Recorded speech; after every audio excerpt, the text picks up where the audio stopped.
Hey guys, tonight we're plunging into the cold so cold your eyelashes could freeze mid-blink, and your breath becomes a small puff of cloud just trying to escape. You're standing on sea ice that groans under your boots, in a place where the wind whistles sideways, and the snow crunches like dried paper beneath you. There's a silence here that's somehow louder than any city street. A hush so deep you can hear your own heartbeat tapping behind your ears, and then so faint you almost miss it. You hear it, a whale's breath, echoing from somewhere far beneath the ice. It doesn't sound like an exhale, more like a memory blowing through a cave. Of course, you probably won't survive this without a decent parka, a month of training, and the lung capacity of a free diver from Baffin Island. But hey, lucky for you, this is just a story. So, before you get comfortable, take a moment to like the video and subscribe, but only if you genuinely enjoy what I do here. And drop your location and local time in the comments.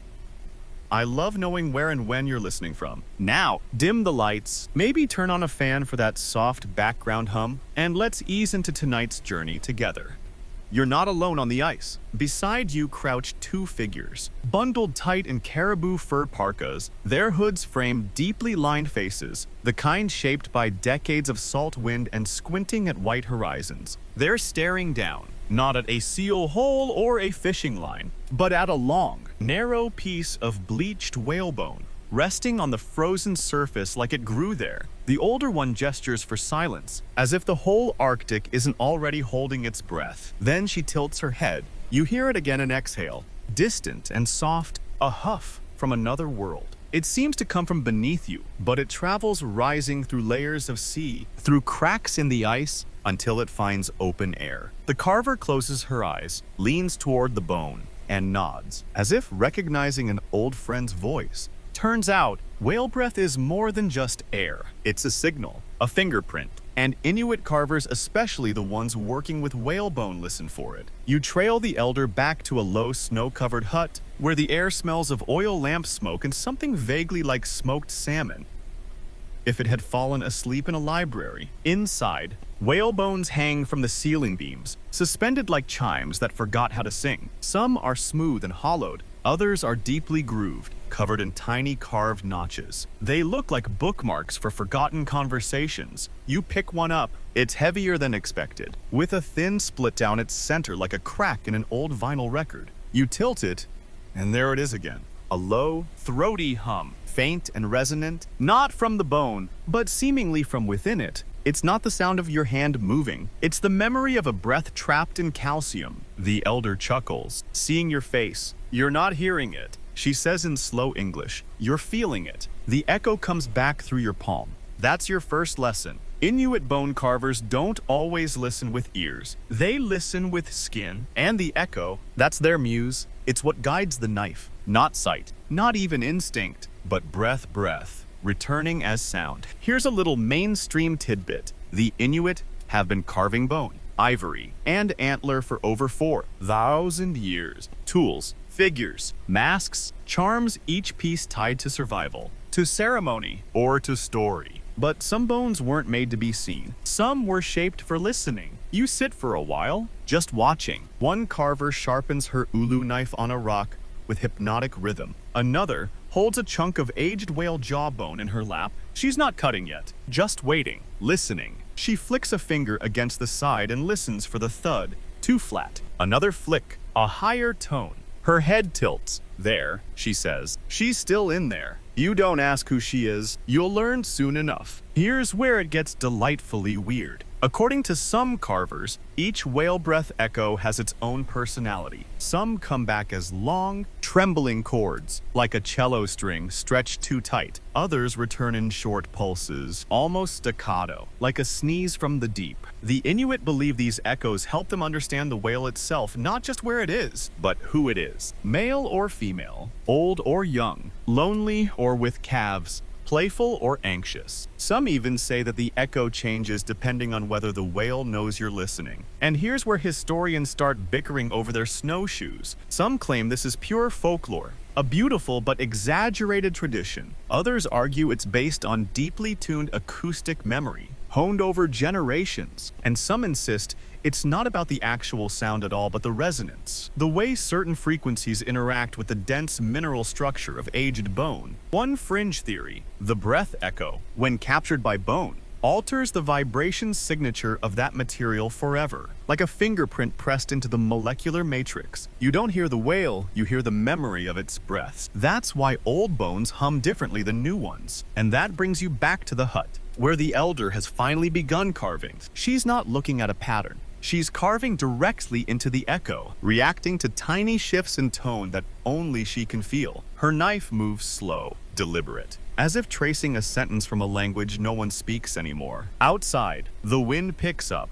dragging tiny needles of snow sideways. But inside, you sit, the carved bone in your hands still humming faintly. You're not carving yet, but you're beginning to listen. You wake, if you ever truly slept, with your back aching from the cold floor and the scent of oil smoke still curling around your nostrils. The elder's already up, sitting cross-legged, with a fresh length of whale rib across her knees. She runs her fingers over it, as if reading Braille in a book written by the ocean. This one isn't humming yet, but it will. You shuffle closer, wrap your blanket tighter. Your fingertips are still tingling from the last bone you held. And now, watching the carver, you realize, before bone can sing, it has to be taught how to listen. And to do that, you need the tools, not just blades and files, but knowledge passed in low whispers and elbow nudges. Tools made of sinew, stone, and silence. Everything here, even the way people breathe, feels crafted for stillness. You pick up a carving knife, its handle made of caribou antler, worn smooth from years of quiet hands,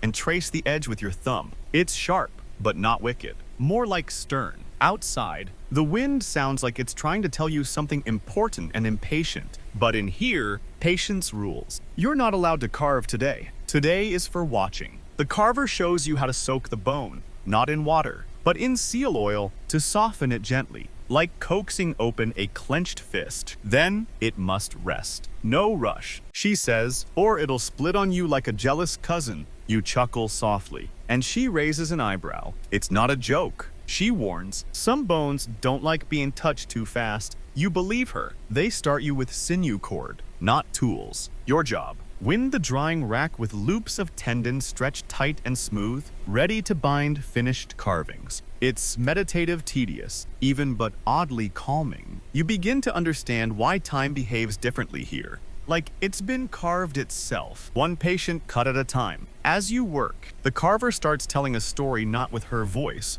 but with her hands. She scrapes away at the rib in slow, deliberate strokes. The pattern is unfamiliar, yet it flows like thought. Loops, ridges, depressions. She's not drawing a picture, she's shaping a surface, a topography, a landscape that will catch sound the way hills catch wind. Now here's your history snack. Long before phonographs, before radios, even before musical notation in Europe, Inuit carvers were mapping sound on bone, not writing lyrics or scores, but building shapes that echoed back different frequencies, a kind of acoustic fingerprinting, entirely intuitive, passed down orally and through feel. And here's the fringe fact of the day. Some archaeologists believe these carvings weren't just passive listening devices, but echo translators, objects designed to interpret and alter whale breath into something the carver could read through skin and jawbone. Like ancient bone-based synthesizers. Yeah, synthesizers. You didn't expect that. Back in the hut, a younger apprentice enters, carrying a length of polished narwhal tusk. She's grinning, it's her first real carving day. She seats herself beside you and, without speaking, begins filing the tusk's tip. Her movements are faster, more eager. The elder scowls gently but doesn't stop her. Later, you'll learn that every material has a different voice. Walrus tusk is mellow, low-pitched, like a cello underwater. Narwhal tusk, bright, sharp, almost metallic whale breath through a trumpet. Whale rib bone carries the widest range of echoes, but it's temperamental. It shifts with humidity, age, even mood, like it remembers storms. Suddenly, the elder points at a wall where old carvings hang in a rough spiral. Each one, she says, from a different hunt. A different breath. You approach, studying them. None of them look the same. One is ridged like a pine cone, another so smooth it gleams. Some have shallow divots like fingerprints pressed into clay. One has fine cross-hatching, like corduroy made of calcium. You ask, do they still work? She shrugs. Some do. Some forgot. You wonder what it means for a bone to forget. Outside, the ice pops with a thunderclap. Pressure shift. A nearby floe must have cracked. The apprentice flinches. The elder doesn't move. Go, she says to you, gesturing with her chin. So you do. You walk back out onto the ice, into the blue dusk where day and night squabble but never quite settle the matter. You take one of the smooth rib bones with you, tucked under your arm like a lazy violin. You kneel. Wait, no sound. Then, just as you start to rise, a long, warm exhale drifts up from below. So faint, so low, but definitely there. You place the bone against the ice, tilt it, let the sound run through it, like water through a reed. Then you press your palm flat to the upper ridge and feel it. A tiny vibration, a slow thrum, not sound. Something before sound. Back at the hut, the elder meets your eyes through the doorway. She doesn't smile, but you get the sense she's pleased. You're not just watching anymore, you're learning. Of course, historians can't agree whether this whole practice was a spiritual ritual, a sonar-based survival technique, or just a very intense hobby born out of long winters and zero internet. The truth probably lands somewhere in the middle. But that doesn't matter right now. What matters is that you just heard the echo, and more importantly, the bone heard it too. By now, you've learned to stop expecting echoes on your schedule. They don't punch a clock. Whale breath comes when it comes. Like an old friend showing up unannounced with a gift or a grudge, or sometimes both. This morning, you wake to find the carving hut empty. The fire's out, and snow has crept in through the doorframe like an overly ambitious intern. You step into the light, rubbing warmth back into your fingers, only to spot the elder already on the ice. Kneeling beside a spread of bones arranged like a xylophone someone dropped mid-concert. You pad closer. This isn't sculpture, it's listening practice. The elder taps a rib bone with the flat of her palm. Nothing. Another. Still nothing. Then the third one, a hollow.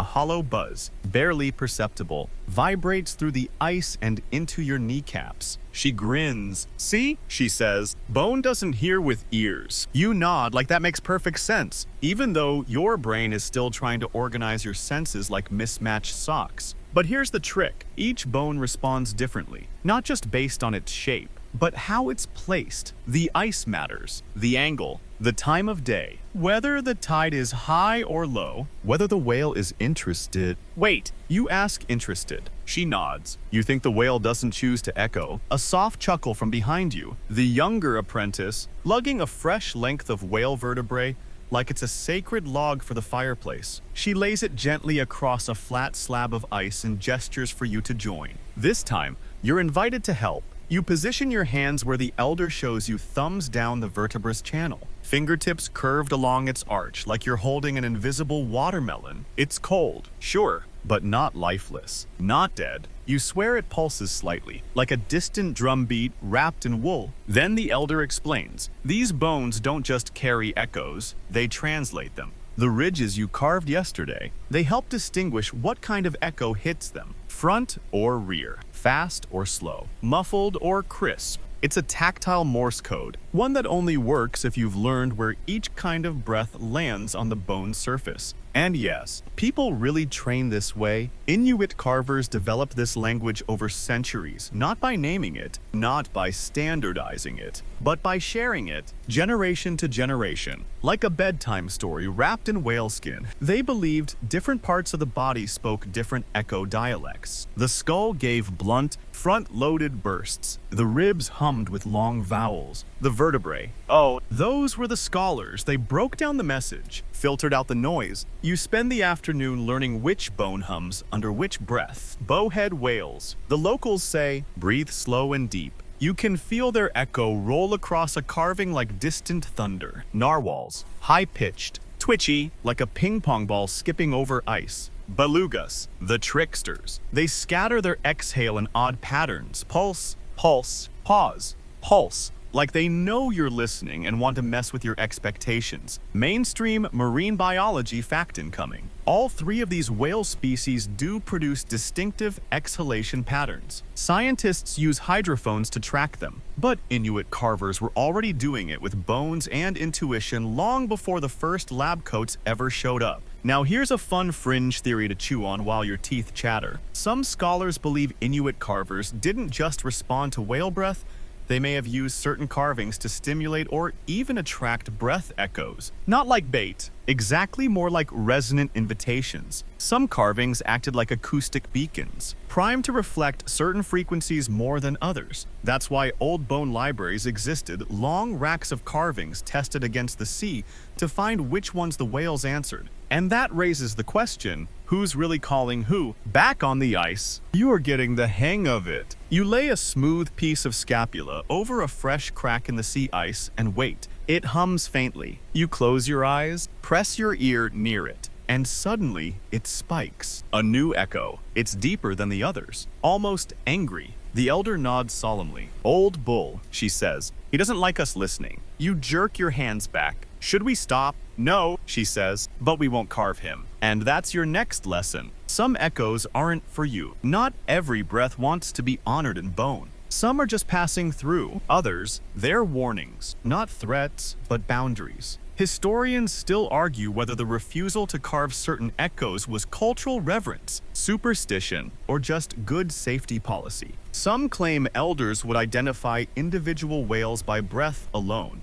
even assigning names. Others believe the bones carried more than sound, they carried consent. You walk back to camp that evening carrying 2 rib fragments and a notebook full of crooked sketches. Your hands smell faintly of salt and oil. Your knees ache. You haven't said a full sentence in hours, and yet you've learned more than in a month of internet rabbit holes. At dinner, seal stew, smoky and thick. You ask the apprentice how she learned to hear the difference. She shrugs. You just do. You push for more. She finally says, it's not about knowing the whale, it's about knowing the silence. Outside, the wind shifts again. You listen, and somewhere out beyond the floes, another breath begins to rise. You lie awake that night, bones and echoes buzzing in your palms like they've nestled beneath the skin. The silence outside isn't quiet.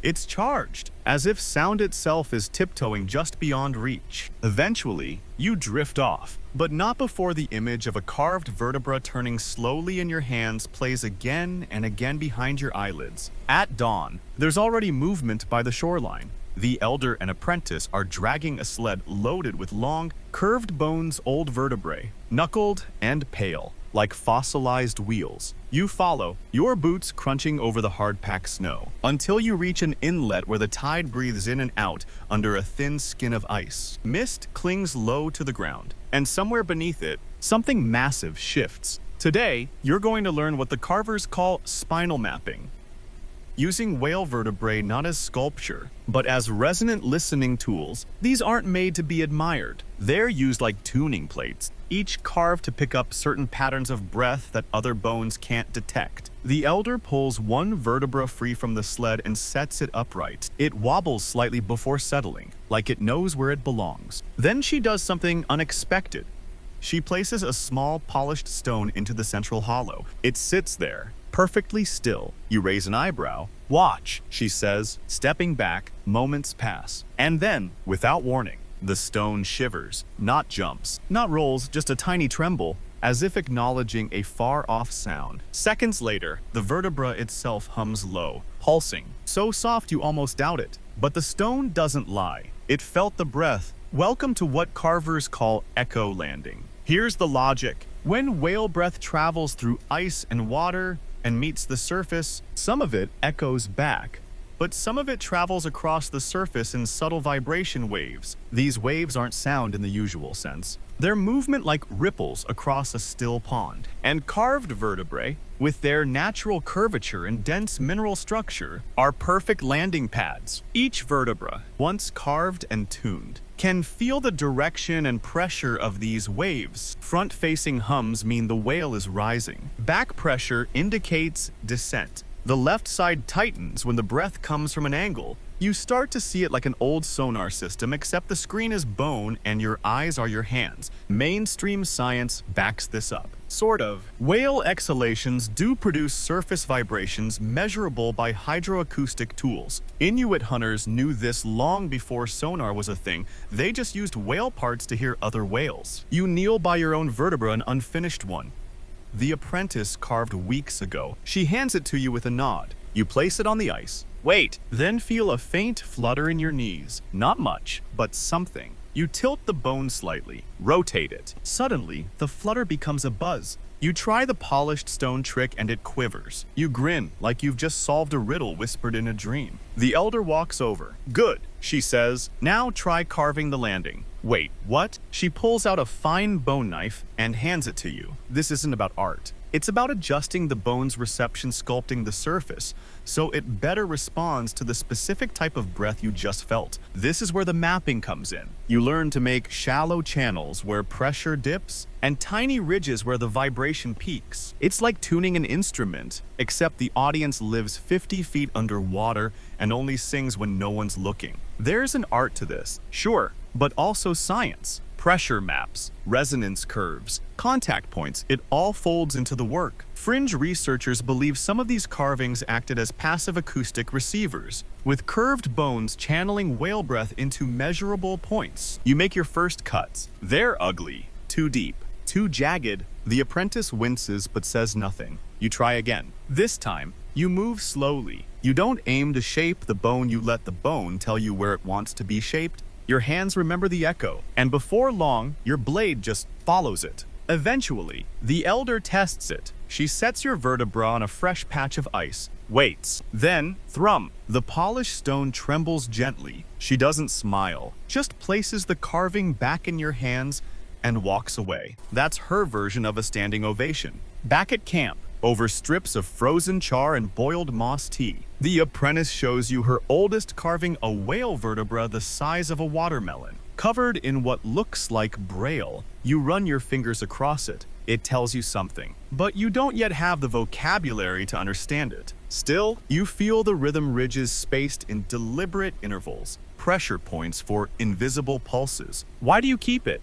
You ask. She hesitates, then says, "It remembers my brother." There's a long silence. You don't press, but now you understand these bones aren't just tools. They're memory. They hold breath, they hold names, and they hold the feeling of someone you loved still humming through the ice, one echo at a time. Historians still argue whether these carvings are scientific instruments or sacred relics. Some say they were used to locate migrating pods. Others claim they were ceremonial, left as offerings to guide the whales safely past thin ice. One particularly poetic theory suggests they were like letters, messages carved into bone and set back on the ice, waiting to be read by another whale, another carver, another echo. You pack up your vertebra as the light fades. The sky glows orange, then mauve, then bruised indigo. Somewhere far off, a breath escapes into the air, too faint for most to notice, but your bone quivers in your bag. You hear it now. You always will.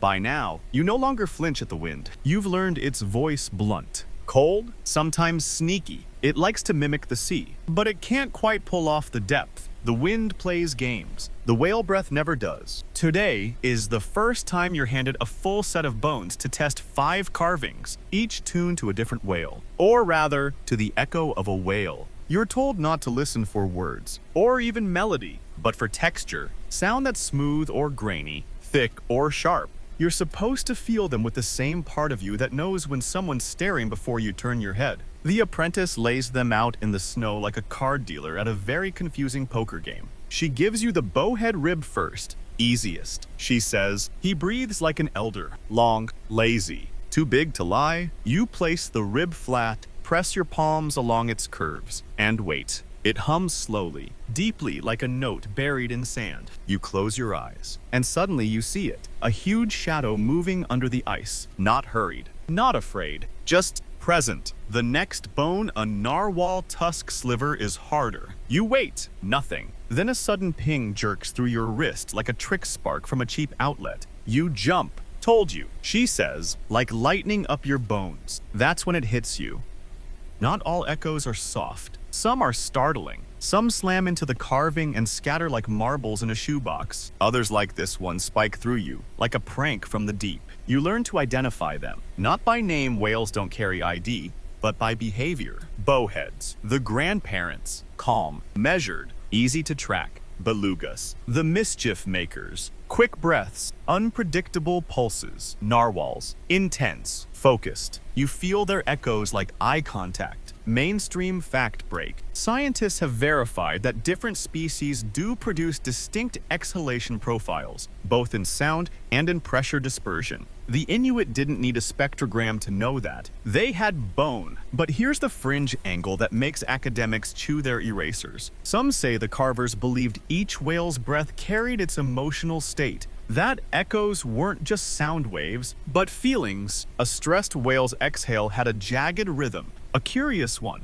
a little tremor at the end. A grieving whale, no echo at all. Historians still argue whether this was spiritual interpretation or something closer to animal empathy. But you felt it. The difference between an echo that fills the carving and one that limps through like it's trying not to be heard. Then, late that afternoon, you're handed a mystery bone smaller, dense, worn smooth with age, no markings, no known origin, just a faint groove along one side. The elder gestures for silence and steps back. You set it down. Wait, feel, nothing. Minutes pass. Then, just as you're about to admit defeat, it shifts, not in your hands, but within them. The bone doesn't hum, it responds. You feel a flutter like a moth's wing behind your thumb, barely there, then gone. You turn to the elder. What is this? She shrugs. We don't know. It only answers to one breath. Which one? She leans in. We haven't heard it in years. And now, you're part of the mystery. Every day, someone places that bone in a new spot. Every day, someone waits, sometimes for hours, nothing.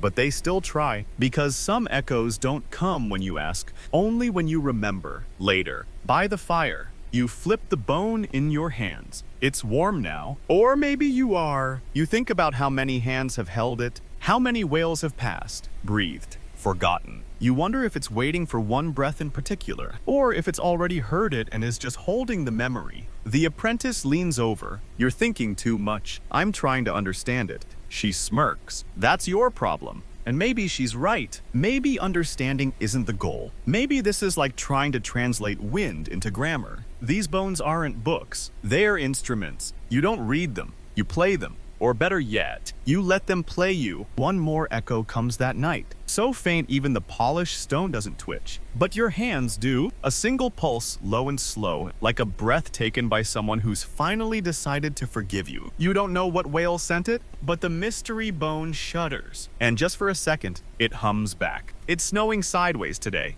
which makes the sky and ground the same color and erases the horizon into nothing. You're not sure which direction the ocean is anymore, but your feet still know. You follow the faint sound of scraping and find the elder seated cross-legged on the wind-packed ice, slowly working an ancient ulna bone with a blunt, curved knife. This is not one of the listening bones. It's a replica and echo chamber in training. You kneel beside her, copying. You ask, not copying. She replies, listening. The bone she's working on is nearly identical to one of the oldest carvings in her collection. The original, too fragile to bring out in this weather, is stored in a sealed crate made of whale rib and seal hide. No one's heard it hum in years. This replica is her attempt to bring its echo back. You watch her fingers trace the lines, etched into the ancient pattern. The grooves aren't just random. They curve like riverbeds, intersect like wind currents. Some taper into pinpoints, while others open like mouths. Every inch of the surface feels intentional, and yet there's no diagram, no legend, no written notes. She works by feel, by memory. You're handed a blank ulna, sleek, solid, freshly cleaned. Your first job is to test its willingness. Not every bone is ready to be carved. Some have gone quiet, others never hummed at all. You lay it on the ice, palms flat, nothing. You tilt it, wait. Then, like a whisper through a wall, you feel it. A thread of vibration, tugging softly at your wrist. It's saying maybe. You nod. The apprentice returns with a small pouch. Inside, dry whale skin, a sliver of obsidian, a bit of carved driftwood. Use what you need. she says, and so your lesson begins. Building an echo chamber not from invention, but reconstruction. You're not creating something new. You're trying to rediscover what a forgotten whale once breathed into bone. Here's your mainstream anchor. In traditional Inuit carving, ulna bones, usually from seals or whales, were often shaped into tools. But in some communities, they were treated like musical devices, used in ceremonies to mimic sounds of animals or weather. Some even think they were held to the jawbone to channel sound straight into the skull, primitive bone-conducting audio. Centuries before, headphones tried it. And the wild tidbit: the elders claim certain carvings only vibrate when specific whales are near. The replicas, they don't always work, but every now and then, one does. One starts to hum, and when it does, people stop talking and gather around, because it means a memory has returned. You scrape your ulna slowly, trying not to overdo it. The goal is not to cut the echo loose, it's to coax it out, like a stray dog from beneath a porch. A soft line here, a tapering ridge there. You carve in rhythm with your breathing. Inhale, glide, exhale, pause. The wind whistles overhead like it's eavesdropping. Hours pass. You don't even notice. Then, a flicker in your fingertips. The ulna quivers only slightly, but enough. You tilt it. The hum fades. You rotate back. It returns. You found a resonance zone. This is your echo fork, a point on the carving where whale breath concentrates. Some carvers say this is the part the whale is most curious about. Others say it's where the spirit lives. The apprentice hands you a strand of sinew and a small bead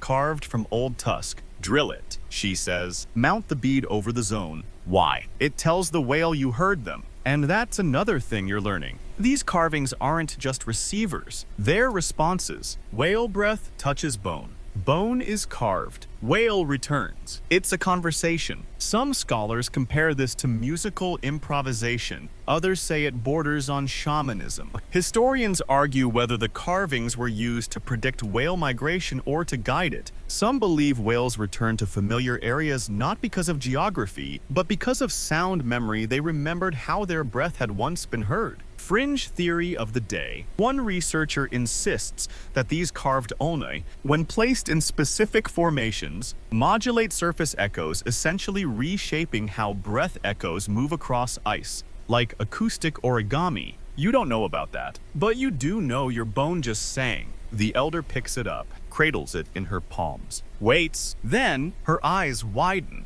Bowhead, she says softly. The apprentice looks over, startled. Now, a beat passes. The echo hits the bone again. It hums louder. You all stand. The elder leads the way to the ridge overlooking the inlet. The mist is thick, but not absolute. Then, through the haze, you see it just the rise of a back, a glimmer of wet black hide breaking the surface. A long, slow exhale lifts into the air, twisting like incense, and your ulna hums in response. Tiny but sure. That's the same breath, the elder whispers. It came back. You stand there, holding your carving. As the whale vanishes again beneath the ice, the mist swallows the last hint of motion. Everything is still, but in your hands. The bone continues to thrum, not loudly, not showy, just steady, like a heartbeat from the deep. Snow falls like static, now thick and slow, muting every sound except your own breath. You're starting to notice the difference between the sound inside your lungs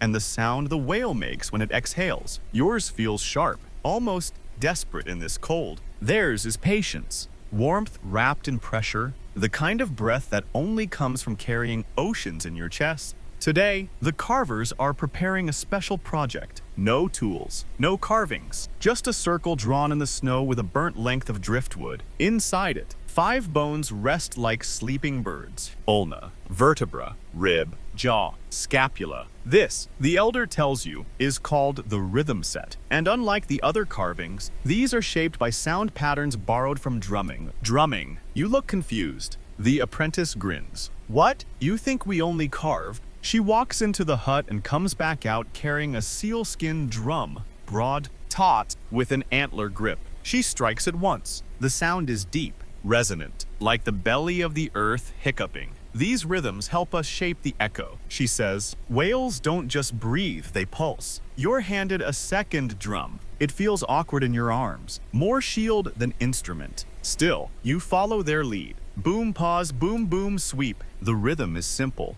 Then it's not. Suddenly there's syncopation, hesitation, calls and responses. The elder is smiling now, her drumbeat soft but deliberate. The rhythm isn't random. It says something. Here's the trick. The carved bones in the circle, they're arranged to match the drum beats. Each echo chamber has been tuned to resonate with a specific percussive rhythm. You strike the drum in the right cadence, and a bone responds. Your jawbone carving twitches. You tap again. It hums faintly. Sealskin drum beats don't just wake bones, they guide them. Each strike sends pressure through the air and across the snowpack. The carvings pick up the beat and tune themselves, like flutes left out in the wind. Mainstream fact time. Sealskin drums were used not just for ceremony, but for communication. Some Inuit groups used rhythmic patterns to pass messages over long distances across snowfields. Sound carried well in still air, and even better through frozen ground. Echoes were part of the language long before radios.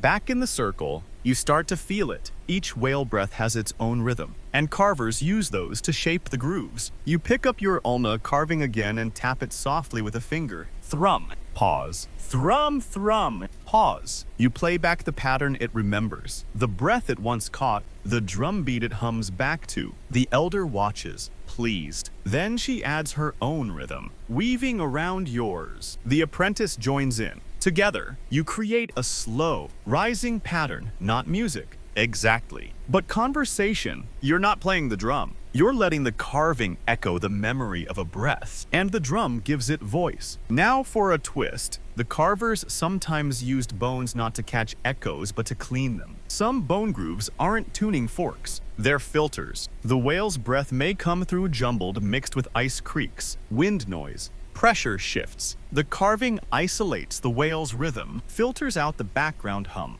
and leaves only the heartbeat. One researcher widely dismissed, but worth a bedtime mention, believes some carvings were deliberately made to erase echoes that caused pain, like a way to silence grief. A bone that I once carved stopped vibrating entirely, the whisper of absence. Historians still debate whether these drum-informed carvings were practical or symbolic. Some argue they were used to teach apprentices how to feel rhythm through bone before ever touching a knife. Others say they were used during births or deaths to call, to comfort, to say goodbye. You're told the last rhythm set was played 5 years ago, during a winter when no whales came. The carvings wouldn't hum, not one. The wind moved wrong. The echo chamber stayed silent. They were grieving, the elder said, for the whales, for themselves. Now, as your hands strike the drum again, you feel the bones hum in chorus low, responding, alive. You sense the rhythm returning, the air thickening with pressure memory. And then out beyond the ridge, you hear it, a breath. Not under the ice this time, above it. You look up,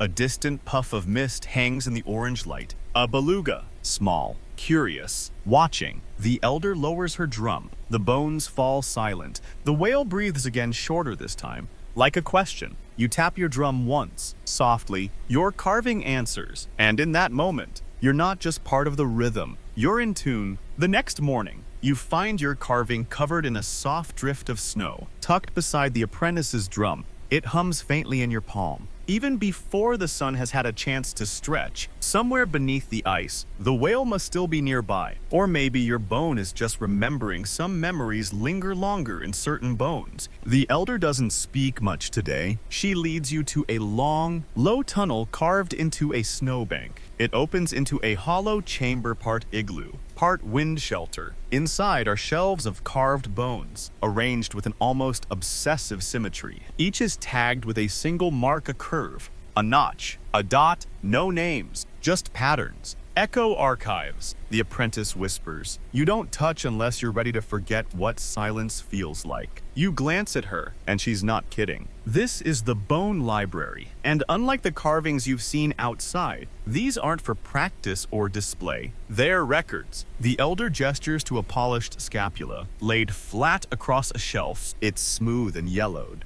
with barely visible ridges. She slides it towards you with a gloved hand. You press your palm to it, expecting a hum. Instead, you hear nothing. But then you feel something. Your chest tightens slightly, like remembering a name you haven't spoken in years. A dull throb builds behind your ears, and then a faint rhythm, pulsing up through your bones like a second heartbeat, just out of sync with your own. You pull back, startled. That one remembers a migration. The elder says, 4 generations ago, whales traveling south. They sang. The ice cracked in patterns we haven't seen since. You realize this isn't an archive of sounds. It's an archive of moments, carved not just to preserve an echo, but to preserve what that echo meant. Mainstream history agrees in part.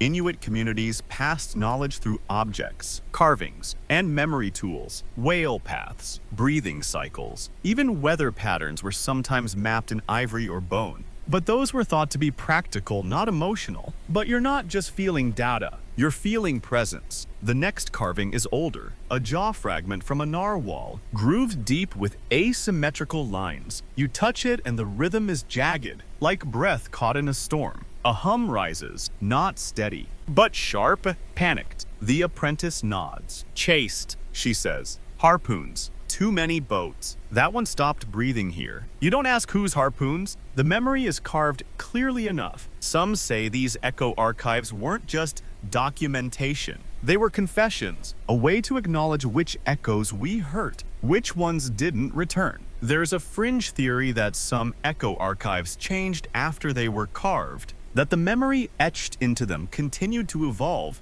as new echoes passed nearby, like the bone was listening still, slowly rewriting the emotion behind the original breath. Historians scoff. Bones can't rewrite themselves, they say, but they have never touched the one you just did. Later that day, you're invited to make your own archive carving. Not just a listener, not just a student, a recorder. The elder offers you a piece of aged vertebra. You recognize the shape, broad, curved, heavy as memory. What do I carve? What you heard. She says, you hesitate. But which echo? All of them. That's when you understand. An archive carving doesn't record a single breath. It records your journey through the echoes. It's a biography of listening. You begin with the slow hum from the bowhead. Long, clean ridges. Then the twitchy groove of the narwhal, short slashes at uneven angles. The beluga's beat.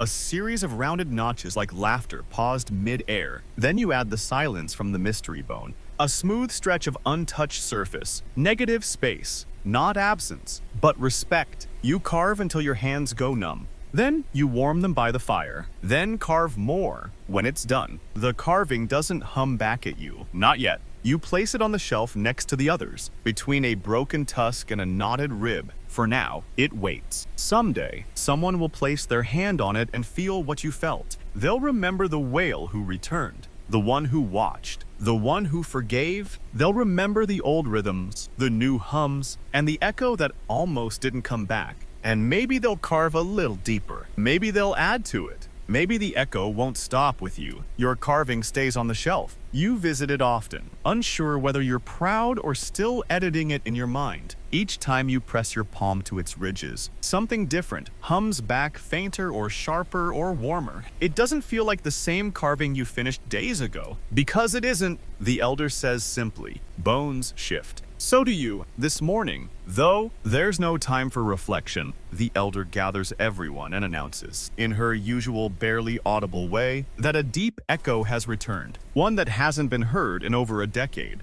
The others stiffen, some in anticipation, others in something closer to reverence. The words themselves carry weight, a deep echo. You don't know exactly what that means, but you're about to find out. The group treks out past the usual ridge, across an inlet where the ice stretches in long, rib-like ridges. The snow here is strange, less fluffy, more granular, like it's been sifted. Beneath your feet, the ice feels dense, older, more aware. You stop at a wide depression in the ground. The elder crouches and gently lowers a bone, an old, almost blackened whale rib onto the surface. The apprentice lays out 3 others in a half-moon arc. Each bone is tuned, prepared, and facing downward. You copy them, laying your carving beside the others. No drums today, just stillness. Then it happens. A thrum, not in your ears, not even in your hands. This one hits your chest, like you've been struck gently by a breath you didn't know you were holding. Then again, thrum. Lower this time, heavier. The kind of sound that would make trees lean toward it if there were any trees left this far north. The elder nods slowly. Old male, not angry, just remembering. You all remain silent, eyes scanning the ice for any hint of surfacing. But there's nothing, no mist, no shadow, just sound rising through the ground, vibrating through the bones, lifting into your ribs like someone playing an instrument inside you. This is what the Carvers call a memory loop. When a whale returns to a path it once traveled and repeats an old exhalation down to the rhythm, the spacing, the volume. Some believe it's ritual, others say it's a way of sending a message, a reminder. I was here, I still am. Mainstream scientists have documented recurrent exhalation signatures in migrating bowheads. Basically, whales reusing specific echo patterns at particular points in their migration. But they have no explanation for why. The Carvers do. Whales remember. Here's the twist. The deeper the echo, the farther it travels laterally. Instead of bouncing straight back, it slips sideways through ice and bone, bouncing gently across carved surfaces like wind through wind chimes. That's what today is about, tracing the echo's path. Each carver listens. Each bone is tested. Yours hums on the third breath, not strong, but present. You log its direction. The apprentice does the same with hers. Then, using ropes and notched sticks, you begin plotting a map one made not of sight or sonar, but vibration. The echo moved north, then west. The elder's bone confirms it. The apprentice's carving vibrates faintly only when pointed that way. What you're doing here isn't just craft. It's cartography. And here's your quirky fringe fact. Some carvers believed whales had echo trails routes they followed through sound memory rather than geography. Bones placed in key locations were said to act as guideposts.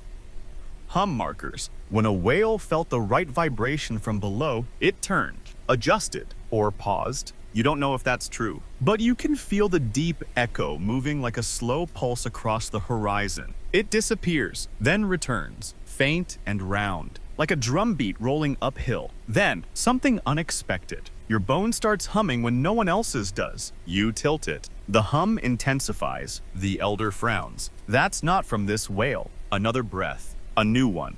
You reposition. Press your hand down firmly. This echo is higher pitched, faster, and it doesn't follow the same path. It cuts across the depression, moving against the deep echo. You look up. There's another one. You say, the elder doesn't answer. She's already repositioning her carving. The apprentice does the same. And soon, the second echo becomes clear. Two whales, different rhythms, intersecting paths, one slow and deep, the other quick, sharp, almost impatient. Mother and calf, the elder says quietly, not together, but close. You realize the deep echo wasn't just remembering, it was searching, repeating the same breath over and over, hoping the other would answer. The apprentice closes her eyes, listening to her carving. They'll miss each other if we don't guide them. And just like that, the carvers go to work. They rearrange the bones not to catch the echoes, but to redirect them. Like mirrors bouncing light across an impossible room, your carvings are positioned to amplify and shift the breath just enough. A bone here to tilt the path, a groove there to catch the tail end and extend it.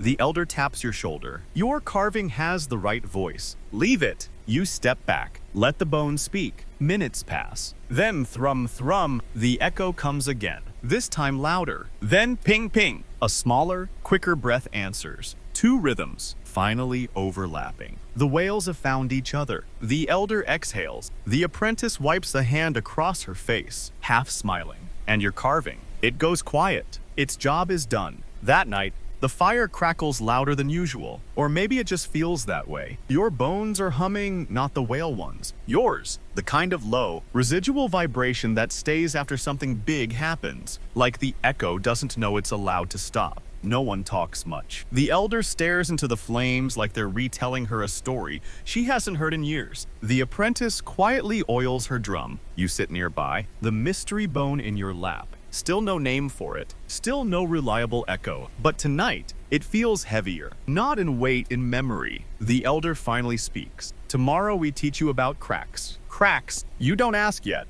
You know better now. In this place, meaning shows up later than language. Morning comes bright and brittle, The snow squeaks underfoot like you're stepping on frozen parchment. The elder leads you far out beyond the ridge, past the inlets, until you're walking on ice that moans. The sound is eerie, deep and liquid, like something breathing from beneath your boots. The elder stops and gestures to a long fissure in the surface nearly 10 feet across, filled with gray slush and vapor curling up like ghost breath. This is where echoes lie, she says. You peer down. The fissure cuts jagged and wide through the frozen sea. It looks dangerous. It is dangerous, but it's also sacred. This is a fracture path, a place where the ice breaks just often enough to allow sound to travel more deeply. The Carvers believe that cracks are where memories escape. When the ice shifts, it sings. And when it sings, it wakes echoes that have been sleeping deep in the cold for seasons, even years. Somewhere in your brain, a skeptical voice whispers about thermal expansion and pressure dynamics. But your palms say otherwise. You kneel, press the mystery bone to the edge. It twitches. Not a hum, not a tremor, a jolt like it just remembered where it came from. The elder is watching. She nods. It knows this place.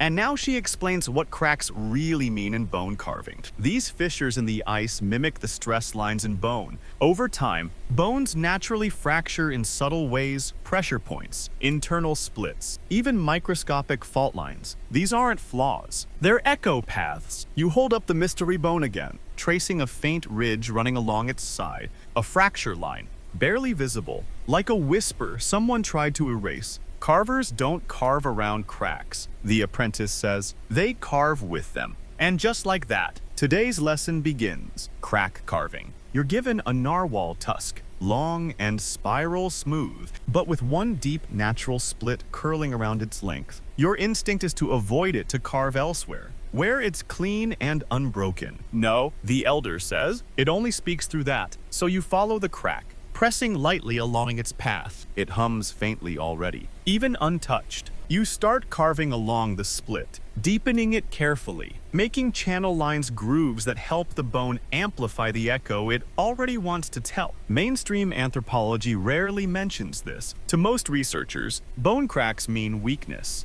but here they mean direction. Carvers don't see flaws. They see routes. And here's the quirky bit. In some oral traditions, carvers say that each crack is a whale's breath that tried to stay behind. The pressure of that last exhale burrowed into the bone and stayed. Your carving doesn't create the echo. It frees it. The wind picks up, low and steady. You angle your tusk into it. The crack hums, your grooves respond. Suddenly, a long, slow tone emerges clearer than anything you've felt yet. It rings like a tuning fork wrapped in seaweed and moonlight. High, but not piercing. Gentle, confident. That's a young whale, the apprentice whispers, trying to sound old. You smile. It makes sense. The echo doesn't match the depth of the bone, but it's learning. Historians still argue whether the cracks are intentional or accidental. She continues, some think the carvers broke the bones on purpose before carving. Others say they just honored what nature had already started.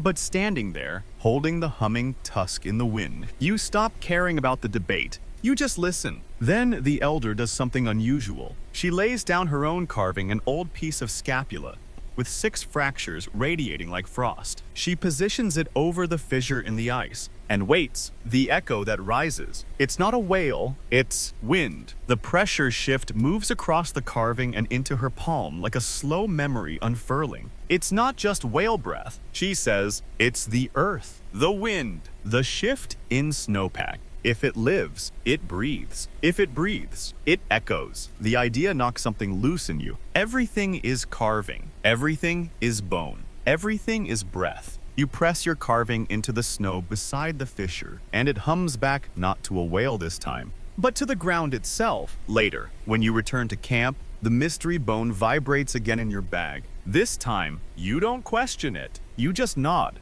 and whisper, I heard it too. The next morning starts without wind. No drumming snow, no cracking ice, just silence. The kind that makes your breath sound like thunder inside your hood. The kind that makes you feel like you've stepped outside time. The elder calls it a listening day. No carving, no speaking, just the snow, the bones, and the echoes you've already released. You're led to a bluff high enough to see the inlet. wide enough to feel alone. A caribou pelt is unrolled for you to sit on. Beside it, a single whale vertebra, uncarved, pure, still holding its first breath. Maybe the elder places it next to you and says only, "Let it teach you." Then she leaves. So you sit, and the world opens. The stillness becomes enormous. You hear everything. The weight of your coat shifting on your shoulders, the high squeak of snow contracting in the cold, the creak of old frost inside the whalebone. It doesn't hum. It settles. It tells you nothing.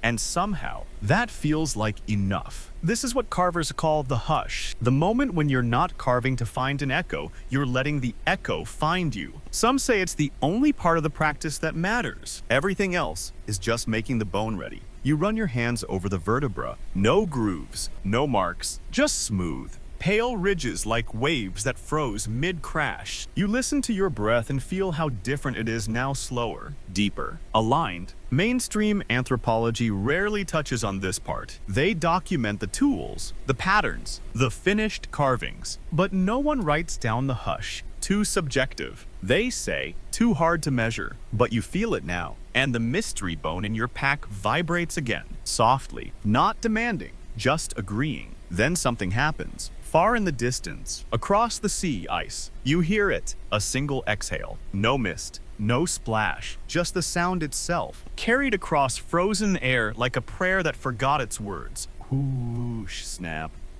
It doesn't echo in your ears. It echoes in your sternum. You recognize the rhythm. It's not one you've heard before, but it feels familiar. You reach for your carving kit, then stop. Because this moment isn't about capturing, it's about absorbing. You close your eyes and breathe once, matching the whale's rhythm. Once more, slower, then again, and when you open your eyes, the bone is humming, not because you asked it to, not because you carved it, but because you matched its memory. This is what the elder meant when she said to let it teach you. Not everything here is about effort. Some of it is about surrender. The apprentice returns hours later. She doesn't speak either, just sits beside you, placing her own carving on the snow. Yours hums low. Hers hums higher. The two harmonize not in pitch, but in purpose. Then she says, barely louder than the frost, "Do you hear it now?" You nod. Because now you're listening with more than your ears. You're listening with your body. Here's your fun historical twist. There's a rarely discussed tradition among a few Arctic carving lineages where apprentices were trained not through instruction, but exposure. They were sent to listen, sit with bones, live with them. Some went weeks without carving a single groove.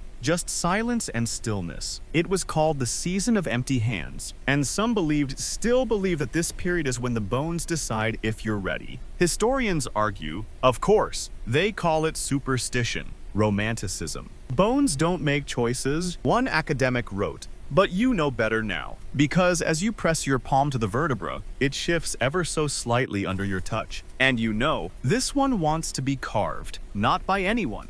By you. The wind picks up again as you make your way back to camp. But this time, it feels like an exhale, not warning. Welcome. That night, the mystery bone doesn't just hum, it sings. The mystery bone sings through the night. You keep it beside your bedroll, not under your head, not held too tightly.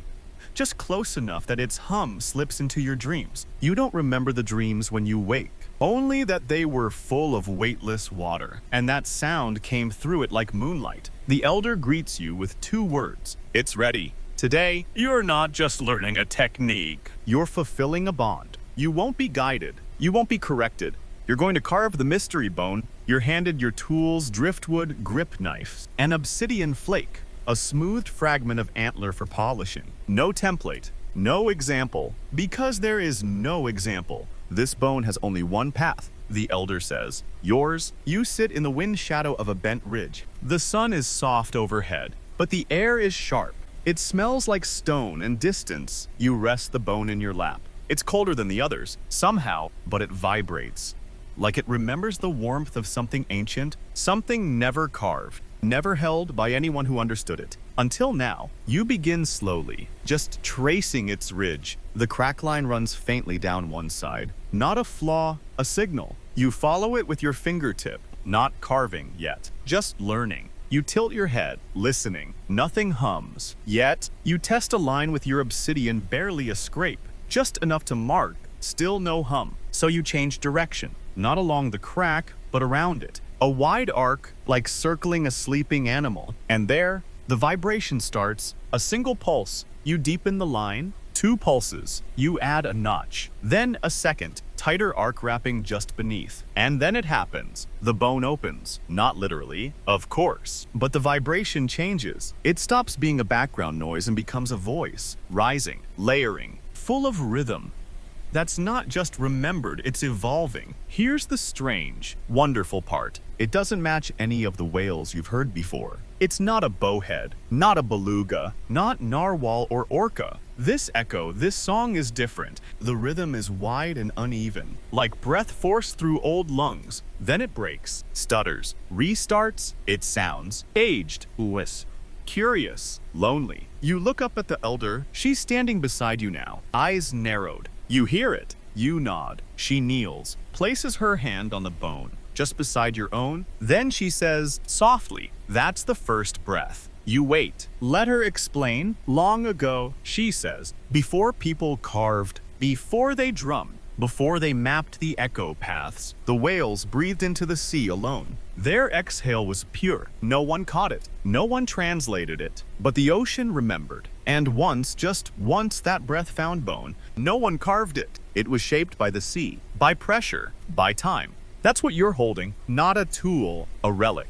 And now, for the first time in generations, someone is hearing its hum and responding. The apprentice appears beside you, staring wide-eyed. She doesn't speak, neither does the elder. They're listening to you finish the sentence. You keep carving, and something happens. The bone begins to change tone, not as a reaction, but as a conversation. Each line you carve, it answers, sometimes warmly, sometimes shyly, once almost angrily. When you cut too sharp, you apologize aloud. The hum softens. Mainstream science would probably laugh at this part. Bones don't have feelings. They'd say they don't forgive you. But the carvers know better, because some echoes are personal. Here's your fringe fact. Among a handful of Arctic elders, there's a long whispered belief that a few rare carvings aren't made by the carver, but chosen. The bone finds the right hands. It resists others. It waits. That belief never made it into textbooks, but today it lives. Because when you finish, when the last groove is polished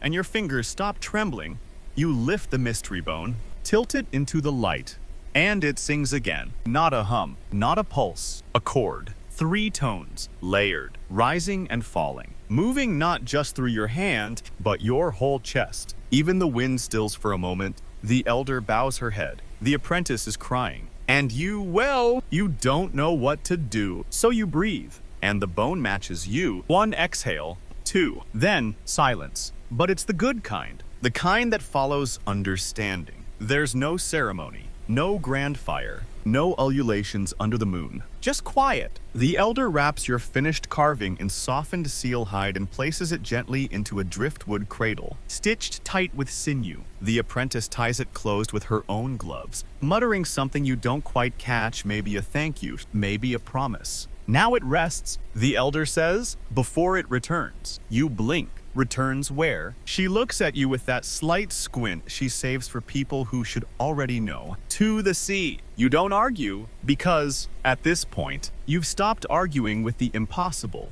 This is the next part of the carver's tradition, the return of the carving to water. Not all carvings stay on land. Some are kept in shelters, some are passed from hand to hand. But the most resonant, the ones that sing back without coaxing, are returned to the ocean. Not as offerings, as anchors. You trek out to the ice shelf with the elder and the apprentice. The sky is brittle blue, the kind that makes even the snow look blue at the edges. You carry the bundle gently, as if it might melt through your fingers. The elder stops at a wide pressure crack. A small seal hole nearby puffs steam, like the sea is exhaling politely. This, she says, is where you place it. No wait, no ceremony, just placement. You kneel, untie the bundle, and for a moment, your carving looks like something from another world. The grooves shine faintly in the sunlight. The crack spirals still glisten with polishing fat. It doesn't hum out loud, but you can feel its presence pressing outward,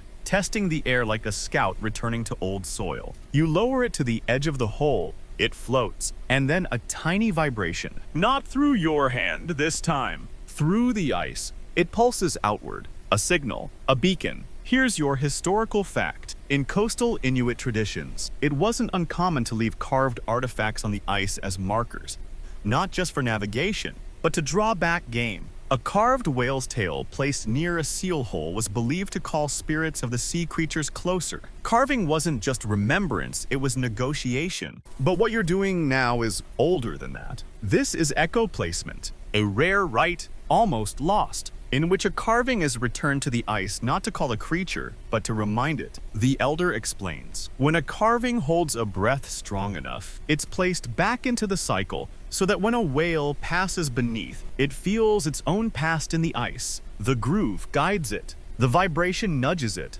The memory invites it home. Fringe theory time. A few rogue researchers believe that whales use subtle, underwater harmonics to navigate, sort of like sonar ghosts. They hypothesize that solid objects like carved bones or ancient shipwrecks emit frequency feedback that influences migration. It's wildly unproven, and yet, standing here, watching your carving disappear into mist, you don't need proof. You just know. The bone rocks gently in the water, then slowly, steadily sinks, not dropped, not pulled, just gone. Like it remembered where to go, and the moment it disappears, something shifts in the wind, a change in pressure, a change in tone, and then, like punctuation at the end of a long, silent story, a breath far off, deep.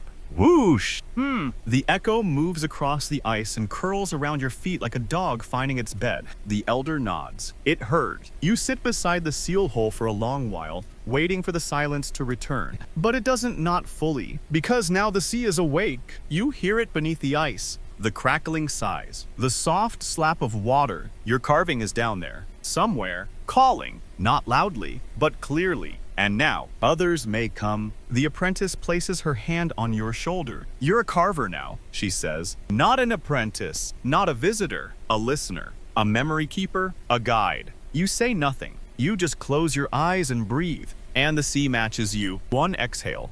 2. And under the ice, the echo answers. You wake to wind, not howling, not cruel, just steady as if the land itself is drawing breath again after holding it for too long. Today's lesson isn't carving, it's watching. The elder hands you a pair of old bone-framed lenses so scratched and foggy they're nearly useless. You raise an eyebrow. She smiles. They're not for sight. They're for listening with your eyes. Cryptic as ever. Still, you slip them on. Everything is fuzzier now. The snow flattens. The sky dulls. You feel like you've stepped into a dream where nothing is quite in focus, and that's the point. She leads you to the high ridge again, above the inlet. From here, you see cracks spreading across the sea like a webbed leaf. The horizon is pale, trembling just slightly, as if it's hiding something beneath its breath. The apprentice speaks softly. Today we track the ghost paths. You've heard the phrase before, but now it's more than a story. Ghost paths are the trails echoes leave behind. Not literal trails, not pressed into snow, but changes in the way the wind moves, or how the light touches the frost, or how birds lift at a particular angle. Subtle signs that something passed. They're not visible through clear lenses. The elder explains. Too sharp, too distracted. You need the blur. You need to lose detail to gain meaning. And sure enough, after a while, through those fogged lenses, you begin to notice it. A ripple in the flatness. A flicker of pressure dancing just above the ice. The air seems denser along a curving path not seen, but felt. That's the trail of an old echo. You watch it move. Slow. Deliberate. Looping back toward the inlet and then veering west. It doesn't match any of the whales you've heard. The elder points. That was a memory left by your carving. Wait, your carving. The one you returned? She nods. It spoke. Something answered. This is what they left behind. Mainstream historians don't know about ghost paths. You'll find no diagrams of them, no charts. But the Inuit have always paid attention to what the rest of the world calls nothing. A ripple in snow. A change in cloud shadow. These are messages. Here's a quirky fact for you. Some Arctic travelers swore by shadow trails The practice of following long-form mirages caused by the sun on ice crystals. They weren't delusions. They were clues, echoes of heat, pressure, and presence. That's what ghost paths are, just colder, more patient. You and the apprentice track the path with your eyes. The lenses continue to fog, but you don't take them off. Through the haze, you see where the pressure bends, where a gust cuts too suddenly to be natural, where even the crows stay away. That's where you find the new bone. Not placed, not carved, a gift. It's just sitting there, nestled between two snow mounds, pale, clean, and humming softly even before you pick it up. It isn't from any carving stockpile. It's not whale, not seal. It's too long, too smooth, too old. Walrus, the apprentice whispers. Ancient, the elder confirms. Drifted in from somewhere else. But it remembers. You hold it. It feels expectant, not buzzing with rhythm. Like the mystery bone before, just waiting. This one hasn't sung yet. It's the opposite of the mystery bone. It's prelude. The elder lets you keep it. She doesn't say why, but she does say this. Sometimes an echo prepares the next one. And just like that, you understand. Your carving didn't end the story. It opened a door. What came through this bone may be carrying a breath you've never heard before. One that hasn't been shaped yet. One that wants you to ask the question. So you return to camp. No celebration, just snow boiling faintly in a pot. You sit by the fire, the new bone across your lap. You don't touch your tools yet. You listen. You press it to your chest. Nothing. To your temple. Nothing. To your throat, and there it is. A pulse, not a rhythm. A question, low, patient, as if the bone is saying, I've waited long enough, and maybe you have too. You don't carve the new bone that night. You cradle it, polish it lightly with your sleeve, and hold it against your ribs while you sleep. There's no hum, no pressure, no deep vibration this time. Just a warmth that lingers as if the bone has decided you're safe to dream beside. When you wake, you know it's ready, but this time, you don't carve it in the ridge. You don't carve it in camp.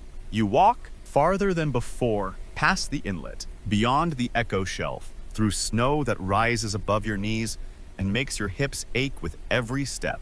The sky is pale as the old parchment. The wind cuts across your cheeks with a polite warning. This is too far, but the bone pulls you on. You reach a hollow, an old, natural bowl of pressed snow, protected from wind by ice pillars. It's strangely warm here, quiet. Like sound isn't allowed to leave. You kneel. You unwrap the new bone. You breathe once. Then you begin. But today, you don't follow the cracks. There are none. You don't trace echoes you've already heard. You're not chasing ghosts. You're doing something different. You're inviting. Each cut you make is soft, rounded. You're not carving rhythm.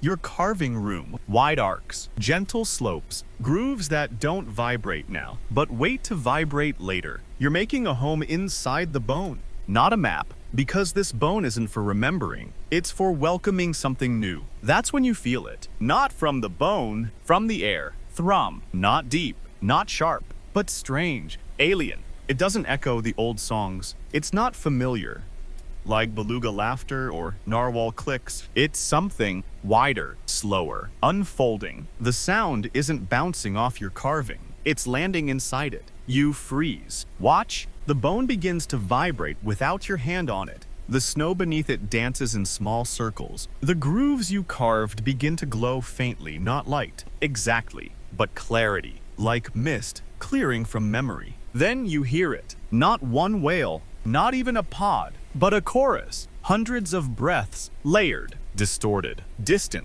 as though the carving caught the echo of the future. This is what the elder meant by echoes preparing echoes. This isn't memory. This is arrival. Back in camp, the others sense it too. The apprentice meets you halfway home. Her drum is slung behind her back, but she doesn't beat it. She's listening. You called them, she says. You shake your head. I didn't. The bone did. She corrects you. Same thing now. The elder stands at the ridge, arms crossed. She says nothing. She only steps aside to let you pass. Later that night, you place the bone in the firelight. You don't return it to the sea. Not yet. Because this one isn't ready to leave. This one is a gathering place. That night, the echoes come again, not just in your sleep, but around the camp, in the snow, in the wind. The air carries breaths that don't belong to any species you've met, breaths that feel like questions wrapped in fog. The carvers gather. They place old carvings around the new one. It hums. They don't chant. They don't drum. They wait, and the sound grows. Somewhere beneath the ice, something is approaching. Not threatening, not familiar, but listening. Historians would say you're imagining things. That this moment, this bone,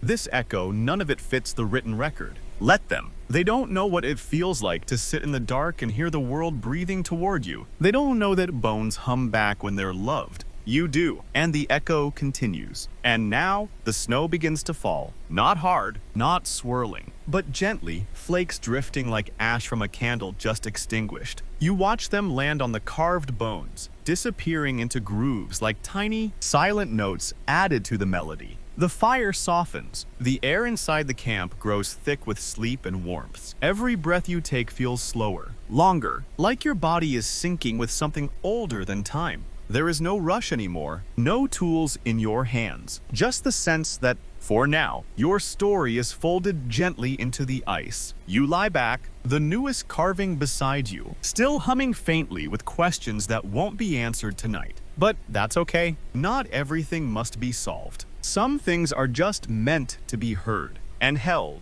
and remembered across generations of snow, so let your breath slow. Let your thoughts drift like frost fog across the bay. And if you hear a hum in your dreams tonight, it's only the echo, gently curling around the inside of your ribs like a lullaby made of breath and bone. Sleep now. You're part of the story.